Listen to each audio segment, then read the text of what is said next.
24 years later, we stand united in remembrance, in resilience, and in our solemn promise to never forget.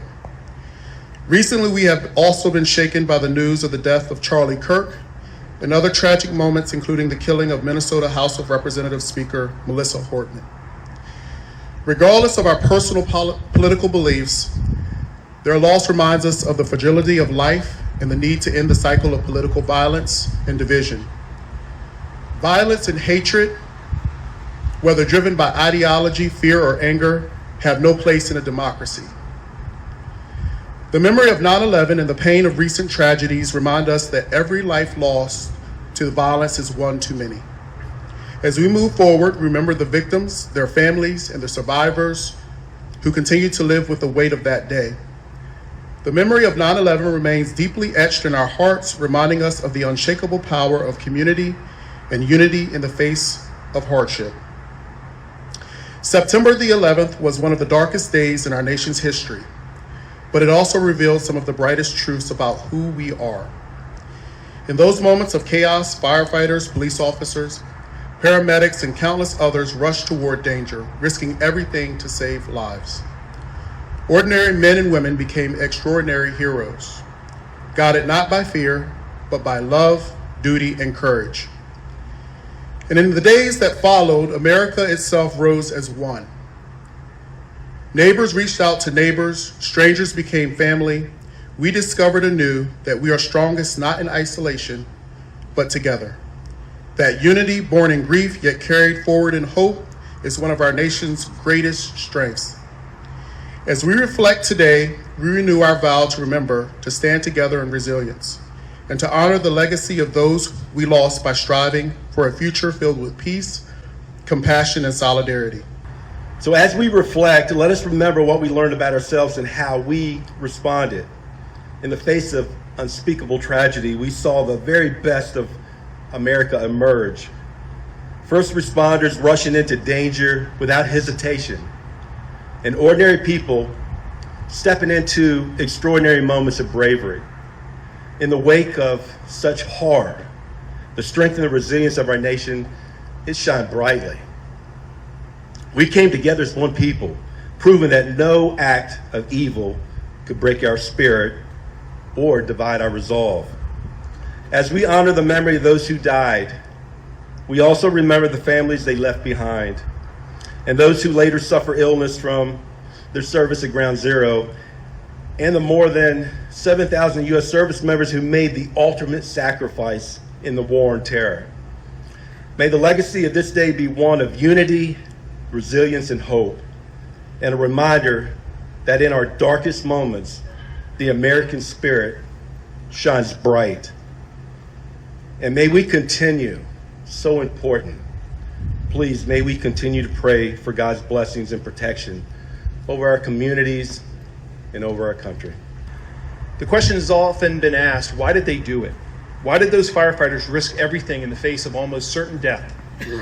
For a firefighter, the answer is simple: because someone needed help. It was their calling to be a part of something bigger than themselves. It was their willingness to put the needs of others ahead of their own. It's why firefighters do what they do, to help their community when it needs them most. Firefighters live to make a difference in the lives of others, sometimes in small ways, but sometimes in the biggest ways imaginable. And many of our firefighters were not born or are too young to remember September 11, 2001. For those of us who do remember, and for those of us who were working that day, it's important to pass along the stories of bravery, of tragedy, and of loss to the next generation. Remembering September 11th each year is important because it honors the fallen, and their heroism reaffirms the purpose all firefighters share: to help people. My son's 10 years old. We're at the fire station. We're cleaning my gear. He has my helmet, and I had a never forget sticker on my helmet. He said, "What does this mean? What should I never forget?" And folks, we should never forget the victims, their families, the heroes and the rescues on 9/11. We should never forget how our family came together. And man, remember freedom is not free. We should never forget the 3,000 people on 9/11. We should ensure their stories are continued to be told. We should pay our respects like today by visiting the memorials.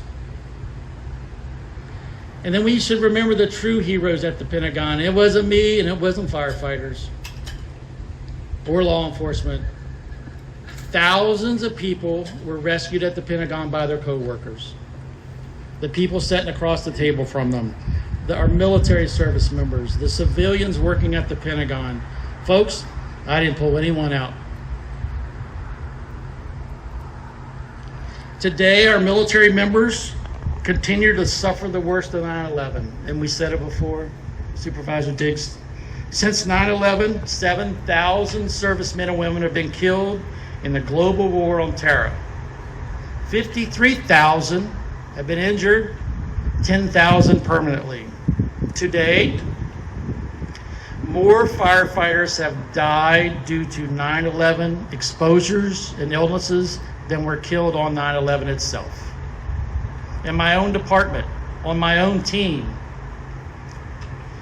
if you're a USAR member at the Pentagon, we have seen a 20 to 24% increase in cancers of the thyroid, the prostate, and other organs. For many of us, 9/11 isn't just history. It's something I and you, we carry every day. Let's all live in a way that honors the fallen, supports the survivors, and prove that we will never forget.